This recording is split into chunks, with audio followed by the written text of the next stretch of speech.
Hello again, everyone. In this video, I'm going to do Helix Golf, which is kind of like Vim Golf, if you know what that is. It is basically a series of challenges that you can do to learn Helix better or to just test your skills in refactoring in Helix. All these challenges you can find on this website here.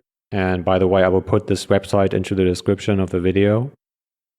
And here you can see you basically have these challenges here on the left.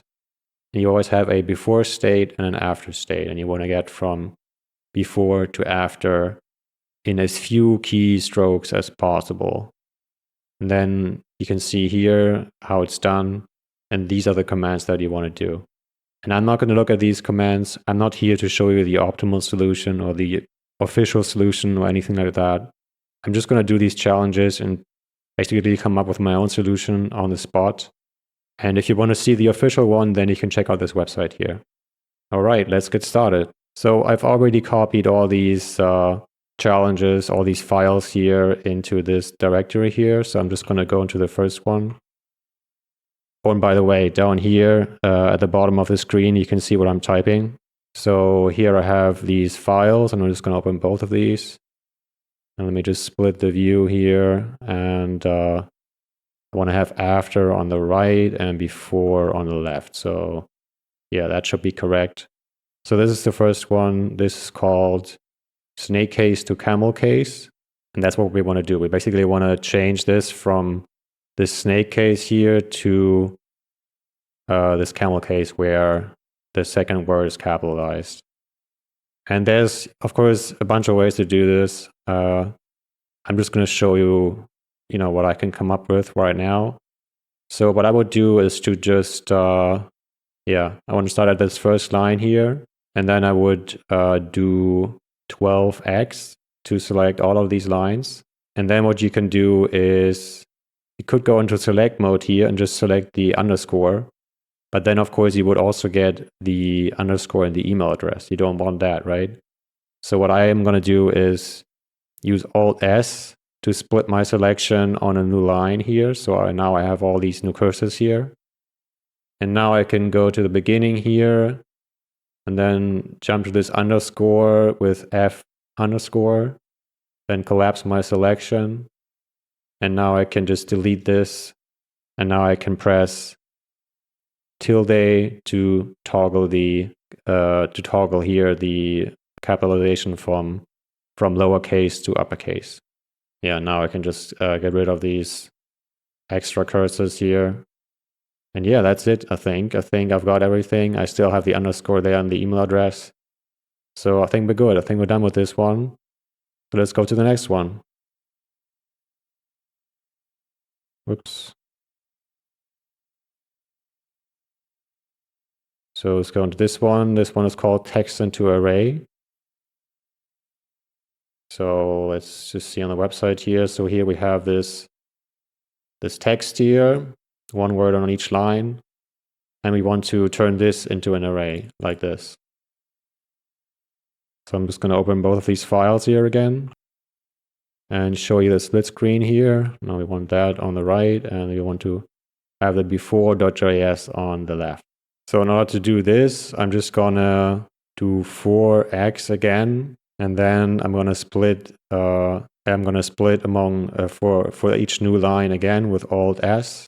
And now I can basically add the quotation marks here. So I'm going to do that with MS for surround add and then quotation marks. So now we have those. And now what we want is we basically want to add the comma, but we don't want it at the last word, right? After the last word. So I think I'm just going to show you this trick here that you can move your primary selection with parentheses, right? So now I've moved my primary selection to the bottom here.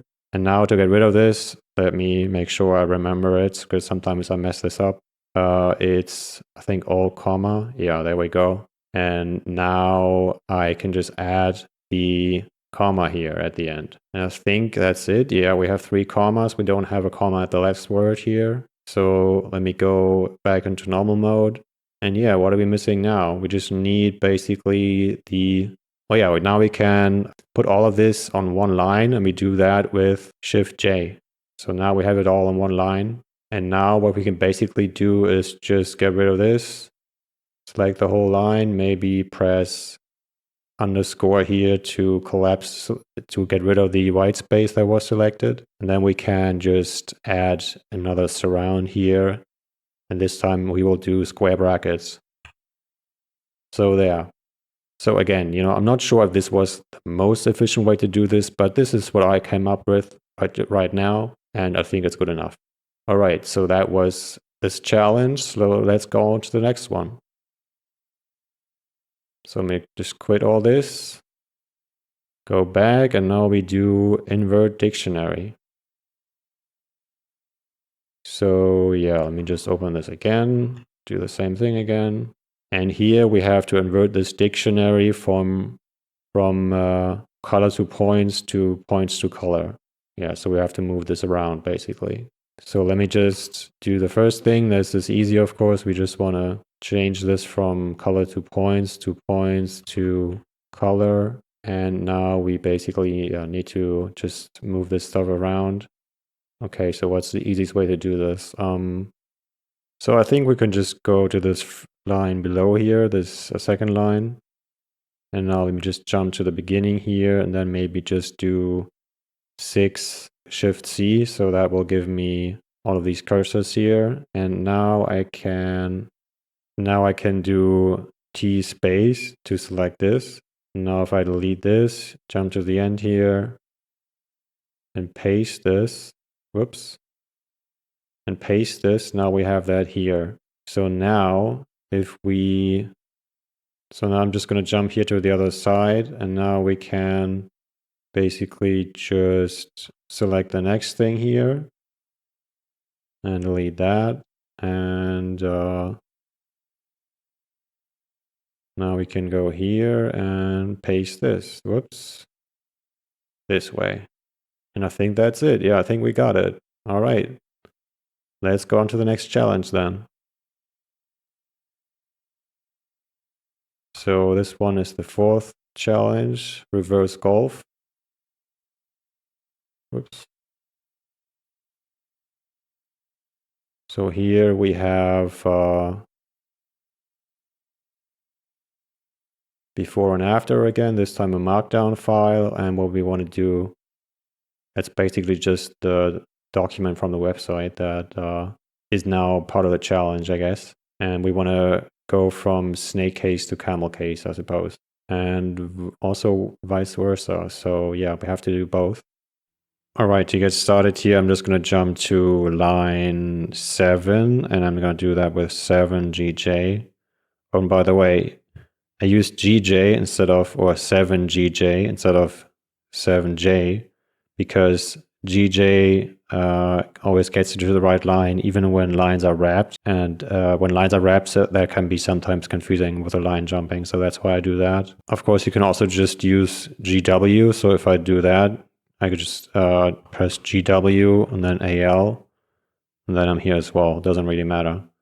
So now I'm just going to select this line here, and now we can change the case here again. So I will just press S and then underscore to select that, delete that, and then toggle the case again with tilde.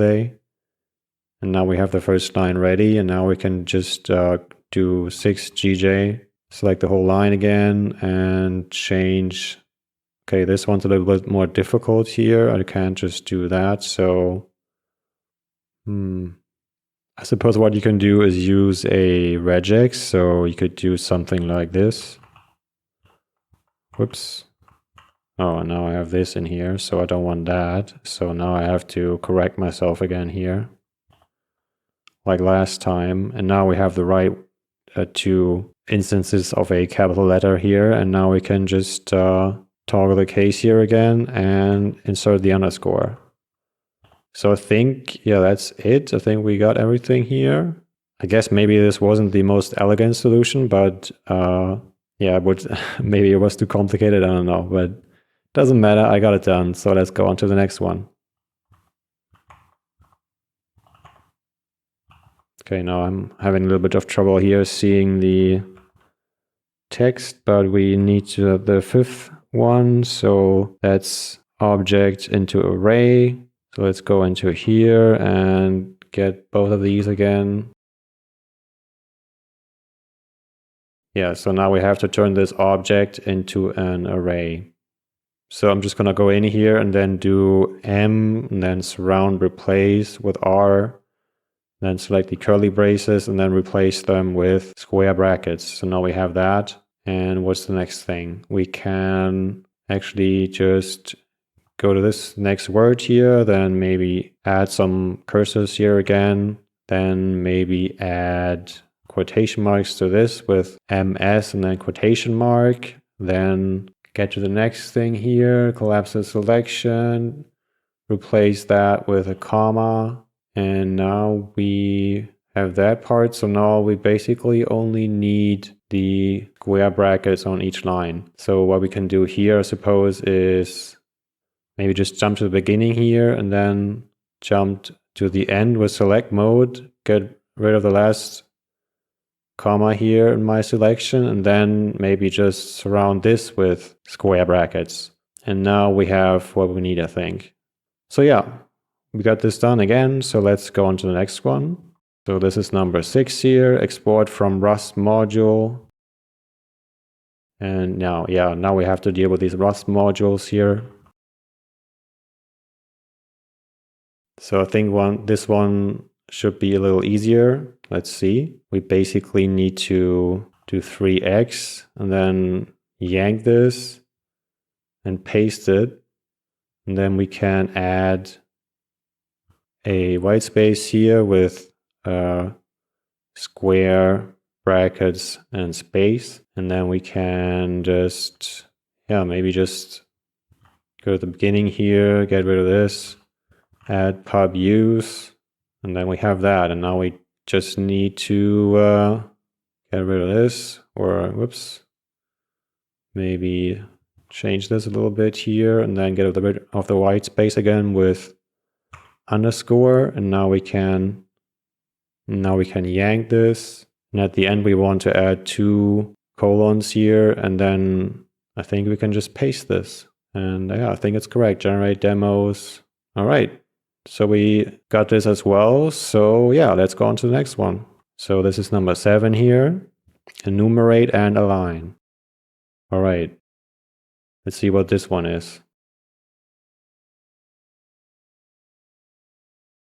All right, this one is maybe a little tricky. We'll see. I think we just need to add this rank here in the beginning, right? So I think that's it. And then maybe align the whole thing. Okay, so let me just go in here and then do 10 Shift C. So now we have all these multiple cursors here.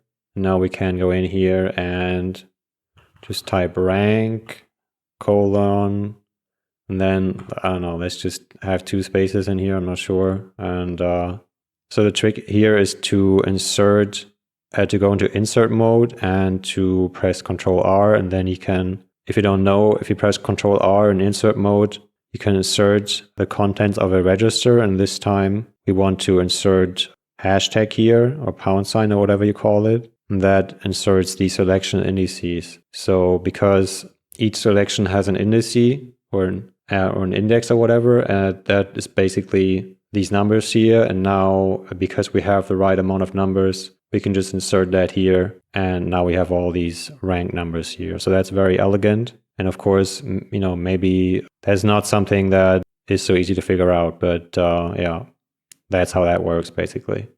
Okay, so now we have to also align this properly. So let me just select this here, get rid of the white space with underscore. And now I have to, what do you call it? Do this, alt, semicolon, and that basically reverses the direction of my selection, I suppose. And now what I can do is align this properly.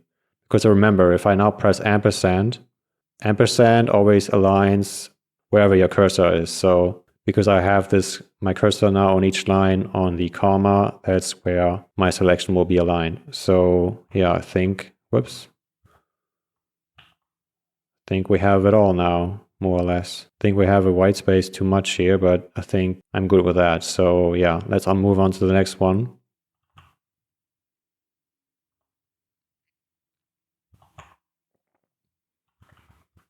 So the next one is number 8, CSV to SQL.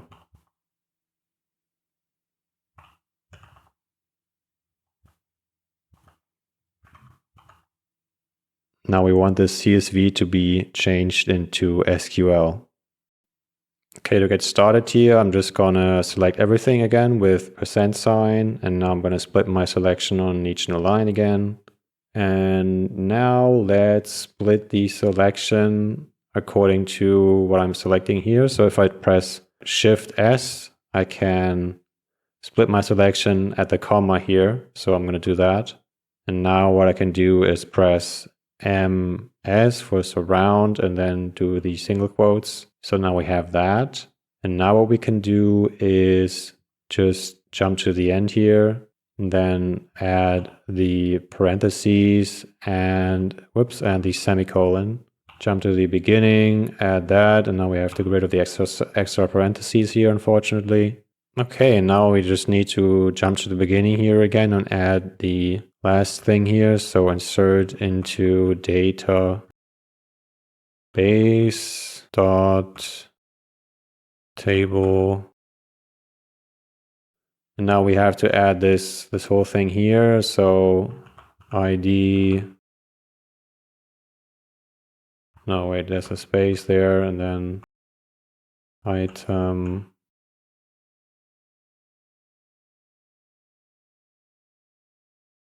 Cost, space, comma, location, and there we go. So now, a little confusing with the lines here, but yeah, I think I have this parentheses here extra. So, oh no, we need to add location and then values. Values, space, and then we have this thing. Yeah, so I think that's it. It's a little confusing here because of the wrap lines. Sorry about that, guys. I actually forgot to make this capitalized here, but you know, it's not a big deal, I guess. But yeah, I think that's it. I think that's correct now. So yeah, let's move on to the next one, guys.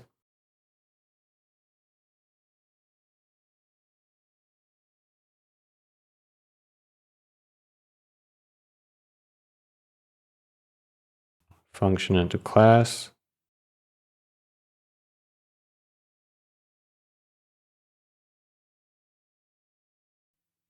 All right, so let's get started here with this one. Let me just select everything here. Then let me just indent this a little bit. And now what we can do is select this def thing here to add the add static method on top. Now we can go back here and then just do this to change that. Now we can just add the get here. Now we have that. I think the return result, we can just delete that. So let me just get rid of that. And then we can just remove this and add return here. And I think, yeah, that's that. So now we have that done. So now what we can do is we can just do these replacements here. So I'm just going to select everything again and then type length and replace that with len. And then I'm going to do the same thing again with width and then just replace that with width. And then again, height and replace that with height. So now we're almost done. I think now we can just add class calculator. And I think we got it done. I think this is the whole refactor, right? Yeah, that's it.